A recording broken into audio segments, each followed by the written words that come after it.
Ang programang ito ay rated SPG. Striktong patnubay at gabay ng magulang ang kailangan. Maaaring may masiselang tema, lengguwahe, karahasan, sexual, horror o droga na hindi angkop sa mga bata.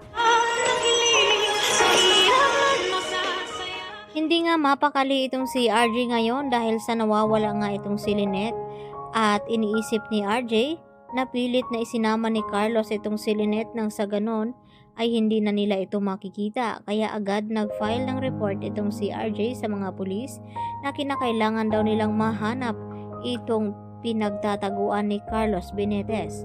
At tama nga ang kanyang hinala na hindi dapat pagkatiwalaan itong si Carlos dahil nasa loob ang kulungan nito.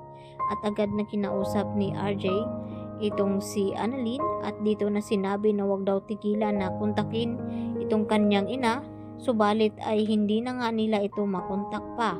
At dito naman na sinabi ni Chang Susan na gawin ang lahat ni RJ nang sa ganon ay matagpuan nga itong kanyang pamangkin na si Lynette.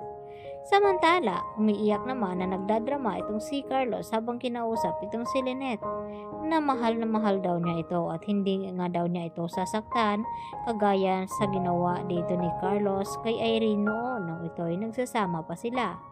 At dito sumagot si Lynette kay Carlos na ganitong pagmamahal ba daw ang dapat iparamdam ni Carlos na tila pinahirapan itong si Lynette dahil sa nakatali nga ito at ikinulong. At dito naman nakaisip ng paraan itong si Lynette upang makawala siya sa pagkakatali at dapat ay sakyan niya itong mga sinasabi ni Carlos. At dito nga lumapit si Carlos kay Lynette at kinausap niya ito at sinabi ni Lynette na naintindihan na nga daw niya na kung bakit nagawa ni Carlos ang mga iyon. At dito naman na sinubukan ni Lynette na hampasin nga ng plato sa ulo itong si Carlos. Kaya umaray naman ito at nang makatakas sa pagkatali itong si Lynette ay agad niyang lumabas at tumakbo roon. At nakita niya sa ibaba na nakalapag itong cellphone ni Carlos. Kaya naman ginamit niya ito upang makatawag kay RJ at humingi ng saklolo upang puntahan itong si Lynette at iligtas dito kay Carlos dahil nanganganib nga ang kanyang sitwasyon ngayon.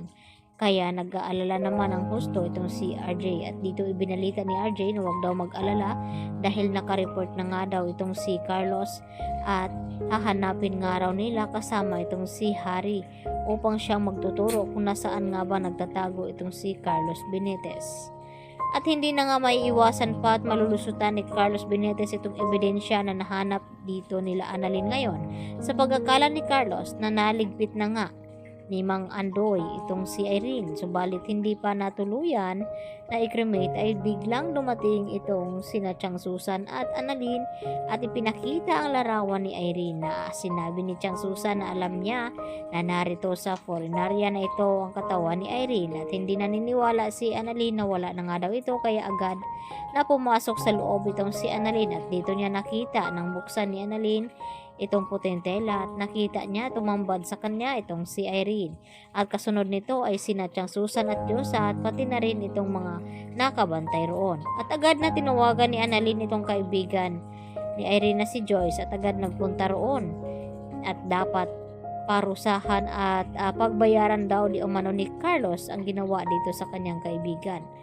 Dahil alam nila na si Carlos nga ang may pakanat mastermind nito dahil noon na nagsasama itong si Carlos at Irene ay pangbubugbog ang nararanasan nito. Kaya sa mga nalaman dito ni Annalyn kay Joyce, tila nangangamba ngayon ang kanyang ina at kinakailangan daw ni Lynette ng tulong upang nasa ganun ay hindi siya mapapahamak dito kay Carlos.